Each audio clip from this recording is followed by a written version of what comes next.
My name is Nurul Safika binti Maud Fendi, MS 260139262. Hello everyone, Assalamualaikum and good evening to our lecturer and classmate. Today our group will discuss about active learning strategies for effective teaching. This topic is very important because today education is no longer focused only on teacher teaching. Well, students only listen, but students are encouraged to actively participate in the learning process. So before we start, let me introduce the finalists. We have five finalists. They will share different perspective on active learning. Objektif perbincangan ini adalah untuk meneroka pelbagai strategi pembelajaran aktif, memahami manfaatnya, mengenal pasti cabaran yang akan dihadapi oleh guru dan juga membincangkan bagaimana strategi ini dapat menyokong matlamat pembangunan Lestari 4 iaitu SDG 4, pendidikan berkualiti. Jadi apakah itu pembelajaran aktif? Pembelajaran aktif ni adalah satu pendekatan pengajaran di mana pelajar ini akan terlibat secara aktif dalam pembelajaran dan bukan hanya mendengar guru mengajar di dalam kelas. Pelajar boleh membincangkan idea mereka, menyelesaikan masalah, bekerja dalam kumpulan dan juga bertanya soalan. Dalam pendekatan ini, guru juga berperanan penting kerana mereka bertindak sebagai facilitator yang akan membimbing pelajar sepanjang proses pembelajaran. Kajian ini menunjukkan bahawa pelajar dapat belajar dengan baik apabila mereka mengambil bahagian secara aktif kerana mereka ni dapat mengaplikasikan apa yang mereka pelajari di dalam kelas dan juga dapat membantu pelajar tersebut menjadi lebih yakin dan berdikarilah. Jadi sekarang saya ingin menjemput ahli panel pertama untuk menerangkan lebih lanjut maksud pembelajaran secara aktif dan memperkenalkan beberapa teknik pembelajaran aktif yang boleh digunakan oleh guru di dalam bilik darjah. Ahli panel 1 boleh mulakan. Terima kasih moderator. Assalamualaikum dan selamat pagi semua. Saya Nur Aina binti Jul Aming, MS 26013974. Okey. Saya akan memulakan dengan menerangkan maksud pembelajaran aktif. Pembelajaran aktif ini adalah satu kaedah pengajaran yang yang menggalakkan murid mengambil bahagian secara aktif semasa proses pembelajaran. Daripada hanya duduk dan mendengar penerangan guru di kelas, murid juga digalakkan untuk berbincang, menyelesaikan masalah dan bertanya soalan kepada guru dan bekerjasama dengan rakan-rakan yang lain. Okey, terdapat perbezaan yang jelas antara pembelajaran aktif dan pembelajaran tradisional. Okey, kalau kita tahu dalam pembelajaran tradisional ni, cikgu yang biasanya menyampaikan pembelajaran, manakala murid tu just dengar cikgu mengajar je. Jadi kalau dalam pembelajaran aktif pula, murid tu digalakkan berkongsi idea dengan rakan-rakan lain, berbincang dan bertanya pendapat satu sama lain. Okey, terdapat pelbagai strategi pembelajaran aktif yang boleh digunakan oleh guru. Strategi yang pertama ialah think, pair and share. Murid akan berfikir secara individu tentang suatu soalan. Kemudian mereka akan berbincang dengan partner sebelum berkongsi jawapan dengan seluruh kelas. Seterusnya, strategi yang kedua ialah perbincangan secara berkumpulan, di mana murid bekerjasama untuk menyelesaikan suatu masalah yang berkaitan dengan suatu topik tu. Jadi aktiviti itu dapat meningkatkan kemahiran komunikasi dan kerjasama. Selain itu, Terdapat juga pembelajaran berasaskan masalah, iaitu problem based learning. Dalam strategi ini, murid diberikan situasi atau masalah sebenar dan mereka perlu bekerjasama untuk mencari penyelesaian dia. Jadi kaedah ini membantu meningkatkan pemikiran kritis dan kreativiti seorang murid. Guru juga boleh menggunakan lakonan iaitu role play, terutamanya dalam mata pelajaran seperti bahasa Melayu, sejarah, iaitu murid contohnya murid memainkan watak tertentu supaya pembelajaran itu lebih menarik dan mudah dipahamilah oleh murid. Okey, akhir sekali ialah pengajaran rakan sebaya. Murid menerangkan sesuatu konsep kepada rakan mereka. Kaedah ini membantu kedua-dua pihak memahami pelajaran dengan lebih baik. Okey, secara keseluruhannya, pembelajaran aktif ini menjadikan suasana bilik darjah tu lebih interaktif, menyeronokkan dan bermakna kepada murid. Okey, sebelum saya akhiri sesi saya ni, saya akan mengajukan soalan kepada panel 2. Okey, panel 2, pada pendapat anda, mengapakah pembelajaran aktif dapat meningkatkan motivasi murid berbanding dengan kaedah tradisional?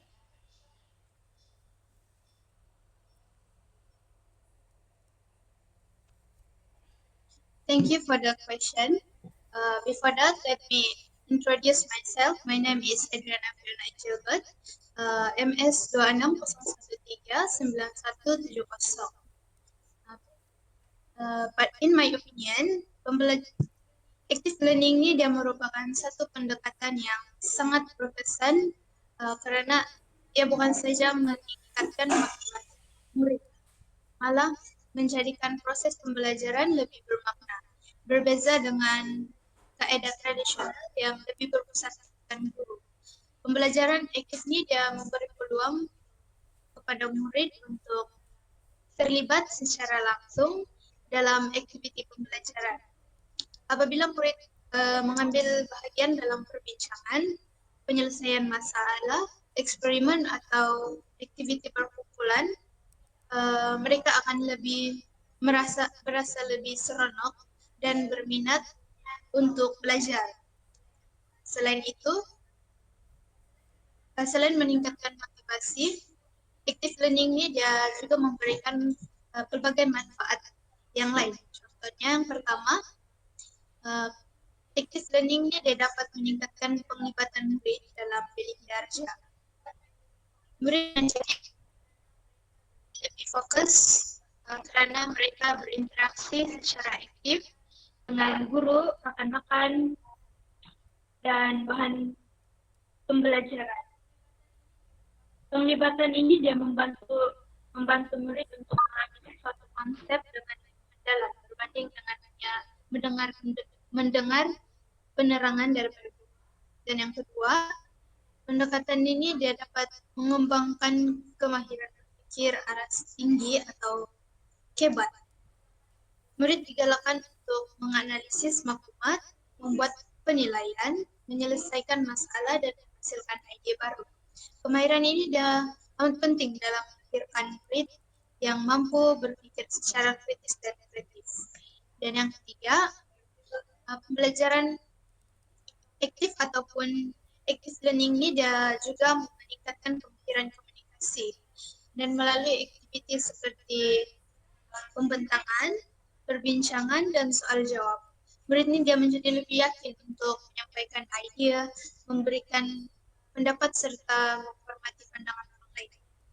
Selain itu, active learning juga memupuk semangat kerjasama dan kepimpinan. Dalam aktiviti perkumpulan, murid belajar untuk menghasilkan tugas, bertanggung jawab terhadap peranan masing-masing serta dorang bekerja sama untuk mencapai tujuan yang sama. Nilai-nilai ini sangat penting dalam menyediakan murid untuk menghadapi cabaran dalam pendidikan tinggi dan dunia pekerjaan. Sebagai contoh, dalam mata pelajaran Bahasa Melayu, guru tidak hanya meminta murid untuk menghafal ciri-ciri keterangan naratif. Sebaliknya, guru boleh membagikan murid kepada beberapa kumpulan dan memberikan satu tema tertentu. Setiap kumpulan diminta untuk menghasilkan sebuah cerita naratif yang kreatif sebelum membentangkannya di dalam kelas.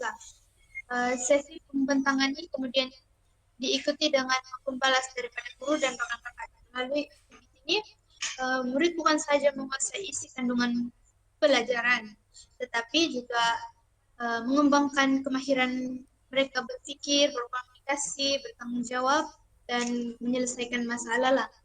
Kesimpulannya, pembelajaran aktif ataupun active learning ini bukan sekadar membantu murid untuk mencapai kecemerlangan akademik, malah berperanan untuk membentuk individu yang berkeyakinan, kreatif, kritis, dan mampu berkolaborasi. Oleh itu, active learning ini wajar untuk diperluaskan dalam proses pengajaran dan pembelajaran bagi melahirkan generasi yang bersedia menghadapi cabaran abad ke-21. Dan sebelum saya mengakhiri sesi ini, saya ingin mengumpulkan satu soalan kepada panelis 3. Oke. Walaupun pembelajaran aktif terbukti memberikan berbagai manfaat kepada murid, apakah strategi yang paling berkesan untuk memastikan pendekatan active learning ini dapat dilaksanakan secara efektif dalam berbagai mata pelajaran serta melibatkan murid daripada berbagai peringkat umur dan kebolehan?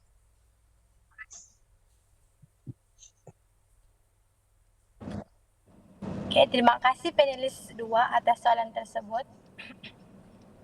Saya bersetuju bahawa pembelajaran aktif sangat berkesan kerana ia boleh diaplikasikan dalam hampir semua mata pelajaran. Walaupun aktiviti yang dijalankan berbeza mengikut subjek, matlamat utamanya tetap sama, iaitu menggalakkan murid terlibat secara aktif dalam proses pembelajaran. Sebagai contoh, dalam mata pelajaran Bahasa Melayu, guru boleh membahagikan murid kepada beberapa kumpulan kecil. Setiap kumpulan berbincang tentang isi-isi penting, sesuatu petikan, mengenal pasti nilai-nilai murni dan seterusnya membentangkan hasil perbincangan kepada kelas. Aktiviti ini membantu meningkatkan kemahiran bertutur, mendengar serta kemahiran berfikir secara kritis. Bagi matematik, guru pula boleh menggunakan kaedah pembelajaran berasaskan masalah, problem based learning. Daripada terus memberikan formula, guru boleh mengemukakan situasi sebenar seperti merancang lawatan kelas mengikut bajet yang ditetapkan. Murid bekerjasama mengira jumlah kos yang memilih penyelesaian yang paling sesuai. Melalui aktiviti ini, murid dapat memahami kepentingan matematik dalam kehidupan harian. Okay, seterusnya dalam mata pelajaran sains pula, guru boleh menjalankan eksperimen yang mudah. Sebagai contoh, daripada hanya menerangkan proses kitaran air, murid boleh melakukan eksperimen untuk memerhati proses penyejatan dan pemeluapan. Pembelajaran melalui pengalaman seperti ini membantu murid memahami dan mengingati konsep dengan lebih baik. Bagi mata pelajaran sejarah pula, aktiviti lakonan atau role play merupakan satu strategi yang sangat menarik. Murid boleh melakukan watak tokoh sejarah dan menerangkan sesuatu peristiwa daripada perspektif watak tersebut. Daripada ni, pelajar dapat pembelajaran itu lebih menyeronokkan dan membantu murid lebih memahami sejarah dan mendalami, bukan hanya sekadar menghafal fakta dan tarikh. Selain itu, pembelajaran Pembelajaran aktif juga sesuai untuk murid daripada pelbagai peringkat umur.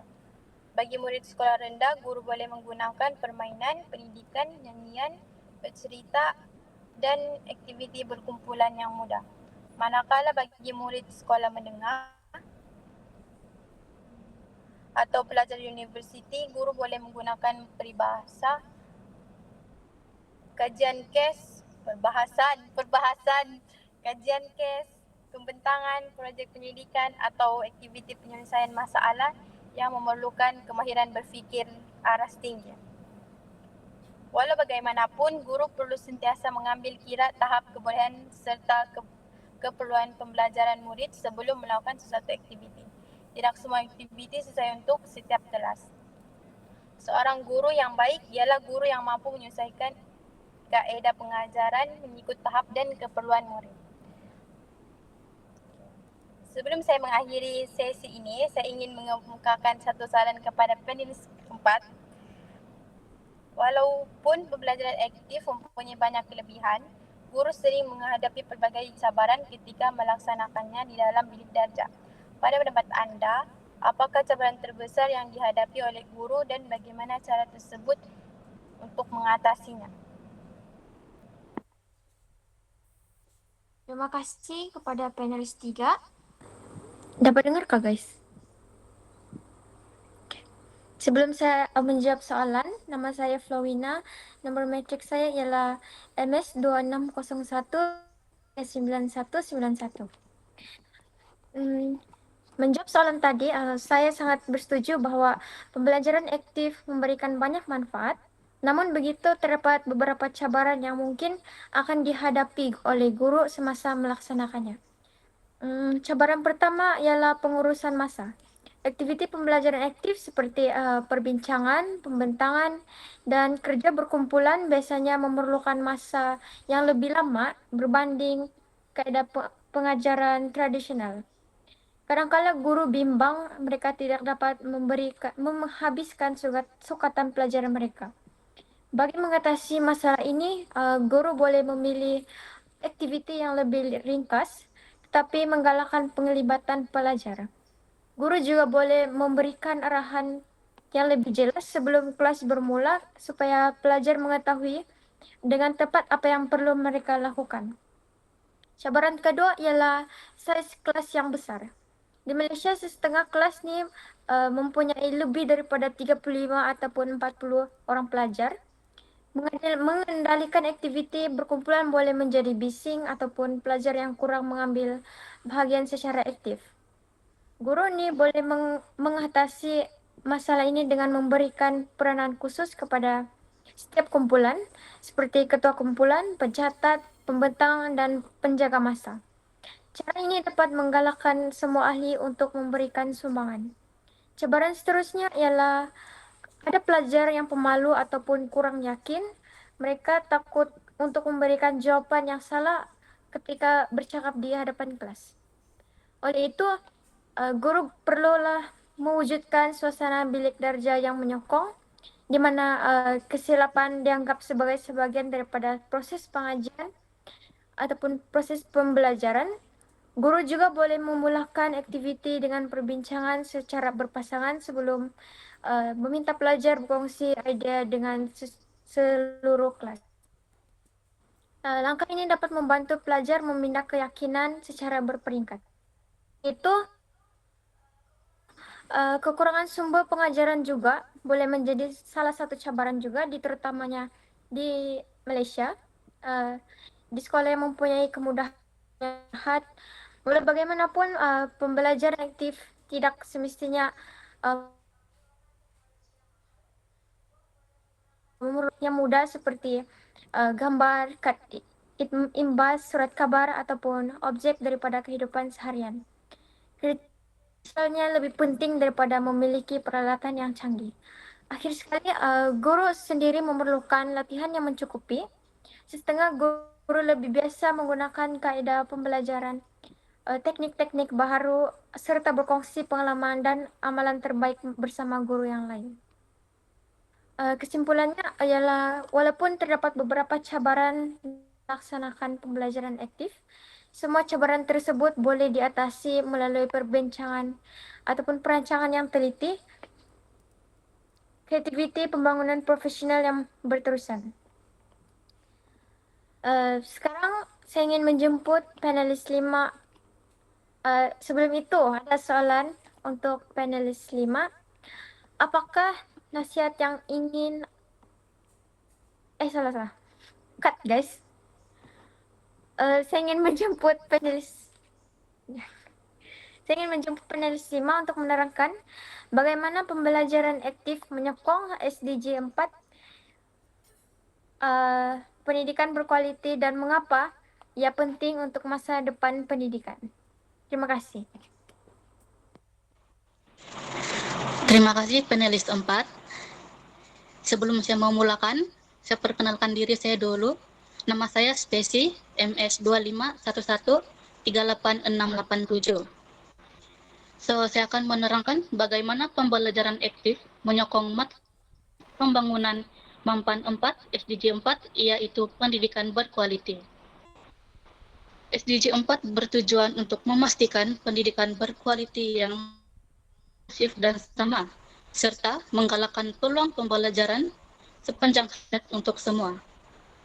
Pada pendapat saya, pembelajaran aktif merupakan salah satu pendekatan pengajaran terbaik mencapai matlamat ini. Yang pertama adalah pembelajaran aktif menggalakkan keterangkuman.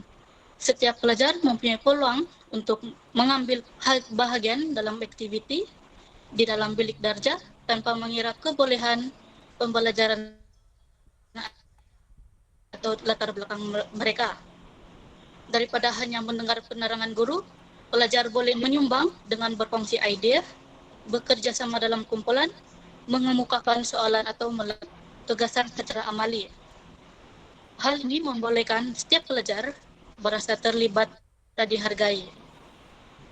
Yang kedua, pembelajaran aktif menyokong kesamaan. Kita mengetahui bahawa setiap pelajar mempunyai cara pembelajaran yang berbeza.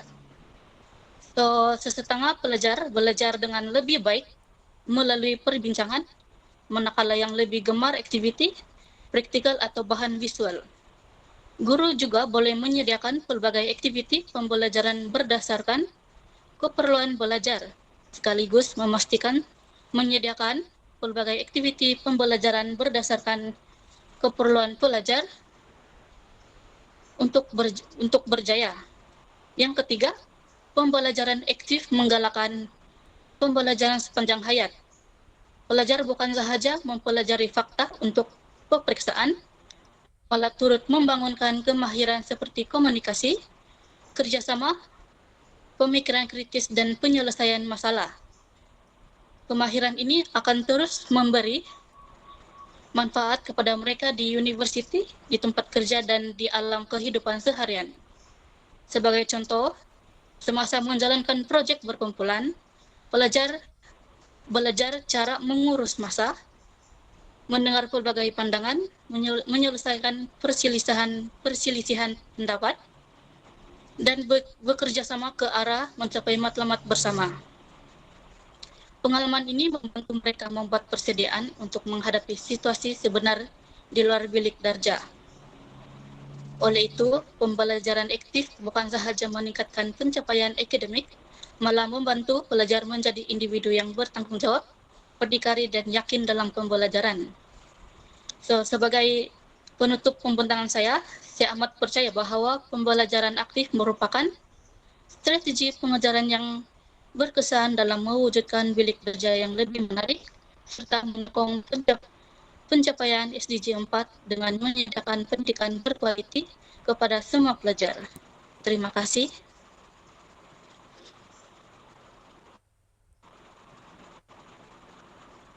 Okey, terima kasih kepada semua finalis atas perkongsian yang diberikan. Daripada perbincangan kita hari ini, kita telah mempelajari bahawa pembelajaran secara aktif ni berpusatkan pelajar yang menggalakkan seorang pelajar itu untuk mengambil bahagian secara aktif dalam proses pembelajaran. Kami juga membincangkan beberapa strategi pembelajaran aktif seperti fikir berpasangan dan juga kongsi. Perbincangan berkumpulan, main peranan, pembelajaran berasaskan masalah dan pengajaran rakan sebaya. Oleh itu, sebelum kita mengakhiri perbincangan ini, mari kita adakan sesi soal jawab yang ringkas. Untuk soalan pertama, bagi panelis yang pertama, adakah anda berpendapat pembelajaran aktif ni boleh menggantikan sepenuhnya pengajaran tradisional? Oke, terima kasih atas soalan tersebut. Pada pendapat saya, tidak. Kaedah pengajaran tradisional masih penting, terutamanya apabila guru ingin memperkenalkan konsep baru atau memberikan penerangan yang jelas kepada murid.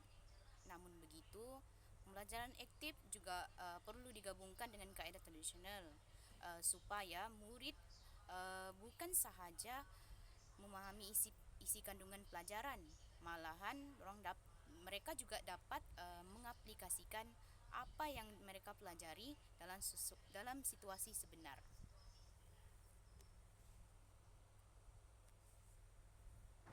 Okey, terima kasih untuk jawapan yang diberikan.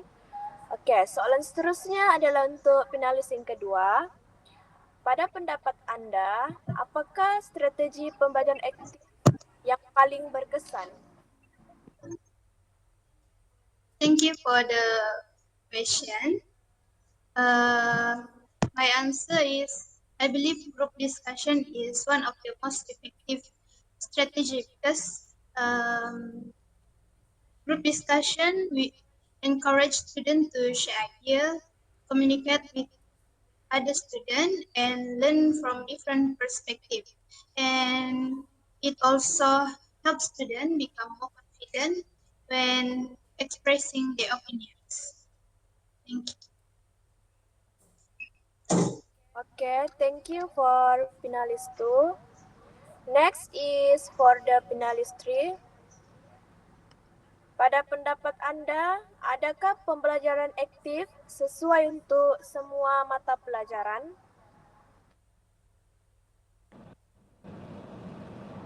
Okey. Pada pendapat saya bersetuju.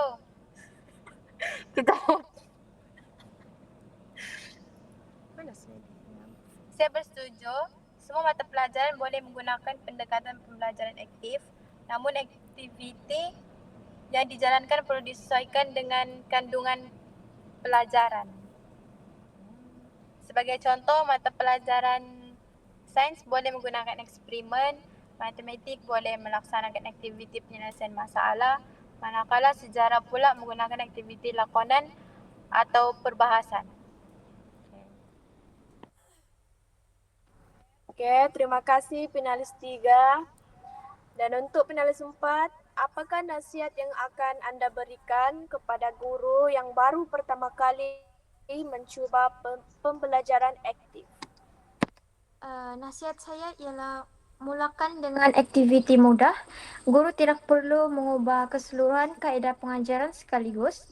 Aktiviti ringkas seperti think, pair, share atau perbincangan berkumpulan yang singkat merupakan permulaan yang baik untuk guru.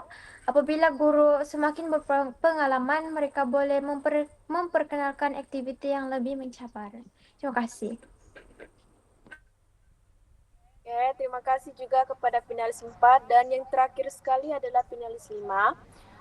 Mengapakah pembelajaran aktif penting untuk masa depan pendidikan?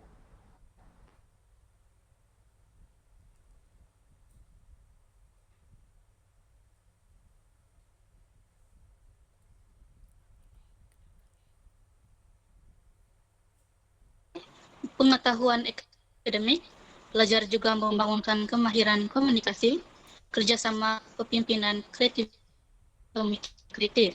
Kemahiran ini amat penting untuk melanjutkan kajian ke peringkat yang lebih tinggi, kerjaya pada masa hadapan, serta pembelajaran sepanjang hayat yang merupakan matlamat utama SDG 4. Thank you. Okay, terima kasih kepada semua finalis atas jawapan yang telah diberikan. Kami harap perbincangan ini telah memberi sedikit pemahaman yang lebih baik tentang bagaimana strategi pembelajaran aktif ni dapat mewujudkan bilik darjah yang lebih menarik dan menyumbang kepada pendidikan berkualiti untuk semua. Oleh itu, bolehlah kita mengakhiri perbincangan kita pada hari ini. Terima kasih semua. Terima kasih. Terima kasih. Kita